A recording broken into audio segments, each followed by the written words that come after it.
So it is no surprise that the Super Nintendo Classic sold out pretty much everywhere, especially GameStop. Now, I know that I mentioned this in my story of getting the Super Nintendo Classic. Oh yeah, by the way, I've been playing that this week too. It's exactly what you'd expect. Nothing more, nothing less. Star Fox 2 is interesting. It doesn't play quite like the first game. It does. And then it's a good thing that they included a little AR code or a QR code, I think is what it is, to look up the manuals for these games, because the controls on Star Fox 2 are completely different from the first game. And I did not expect that, but they changed which button is blasters, which is boost, all that stuff. But it is currently sold out right now, and we have good news, however. But when I picked up my SNES Classic, the store that I went to said that they had about 20 that were non-pre-ordered. So it seems like Nintendo definitely pulled through, and they said, yes, we will have more available on launch day. Not enough, and I'm still hearing stories about scalpers having like 10 of them or so, and that's just really low, because I feel like they're only doing that because they either work for a store or they know someone who works for a store that managed to pull that off for them. But anyway, GameStop did say that they will be restocking the SNES Classic very soon. This comes from the GameStop Senior Vice President of Merchandising, Bob Puzon. Sorry if I mispronounced that. Nintendo has done it again. Customer demand for the SNES Classic was just like we expected.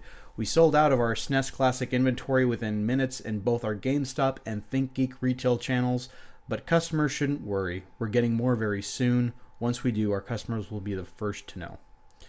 And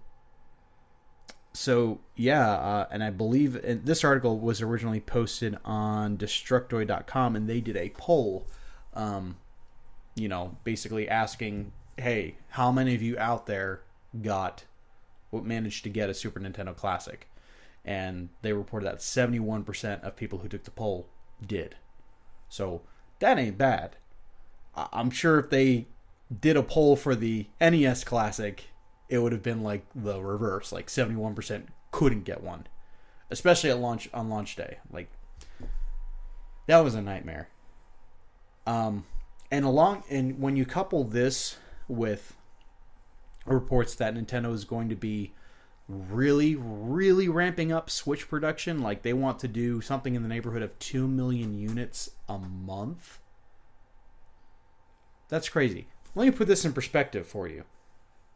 The Wii U sold about, I want to say it's between 10 and 12 million units. Yeah. So that's basically, they want to manufacture as many Wii U's as have been sold throughout its whole lifetime. They want to manufacture that many Switches in the first year. So maybe Nintendo's not trying to artificially create demand for something. I just think that they really stink at inventory management. What do you think? Well, like you, I think it's good that they kept their side of or they just kept their word about restocking the SNES pretty soon. It's always good whenever you actually do what you're gonna say, instead of trying to make up an excuse of like, oh, we didn't expect, this many people, especially when you had something extremely similar happen about a year ago. There's not really any excuses for shortages when you have the time and the resources to fix it. So right, way to go on that opportunity. As far as the Switch goes, honestly, like, I don't personally know anyone who's been like really, really wanting a Switch. and been unable to get them. Yeah. Honestly, I don't know if I know anyone with a Nintendo Switch. I know that one of my old roommates, as one of his wedding gifts that he put up on his registry, one of them was a Nintendo Switch. Oh no. I don't think it was the most expensive thing on there, but no one had even touched it. Oh gosh. So I thought that was kind of funny. Yeah. I was like, you might as well try. Maybe grandparents would be generous, but no. But I thought it was funny. But that does seem like a lot. Yeah, a lot of Switch production going on, definitely. There's apparently a very, very low stock, high demand for it in Asia, especially.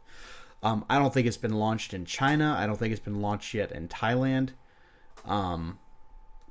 So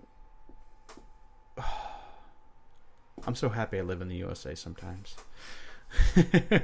I'm glad I don't live in places like Brazil where it's like the taxes on electronics are like 200% or something ridiculous like that. Yeah, I just had this this kind of like came to me while you were talking right now about Nintendo. It seems like Nintendo, they are either far ahead of the curve or they are way behind the times. Depending on what it is that they're doing, it's really weird. Like, Nintendo either succeeds in such a stupendous fashion or they fail fantastically. There's never any in between with Nintendo. Yeah. It's the strangest thing. Like, people you either love them or hate them. Like, even then, like, I don't think anyone's just like, Nintendo's okay. I mean, I'll play it. It's like, no, you either grew up playing Nintendo or, you played Nintendo for the first time and you either love it and it becomes one of your main go-to consoles, or you just don't. And you want nothing to do with Nintendo. But, yeah, this is good news all around. I'm happy that they are turning things around with both the Switch and the Classic systems. Not to mention, NES Classic is coming back this summer, which is a long way away, but I'm sure they want to get the Super Nintendo Classic out there in the wild before they go back to that one.